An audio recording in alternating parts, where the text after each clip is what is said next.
Oh.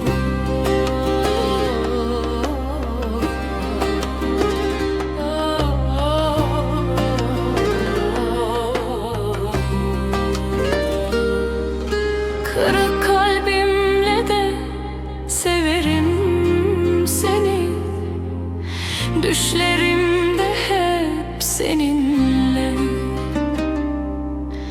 Yaralı da olsa bu gönlüm adını anarken, sevda içinde geceleri sensizliğe alıştım.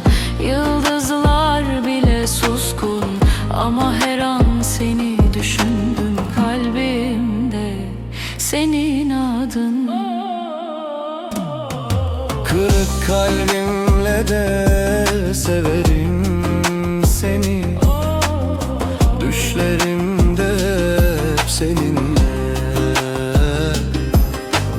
Yaralı da olsa bu gönlüm adını anarken, sevda içinde. Zaman geçse de izlerin kaldı gözlerimde silinmeyen. Her anı seninle yaşadım, sevdam hep seninle. Kırık kalbimle de severim seni.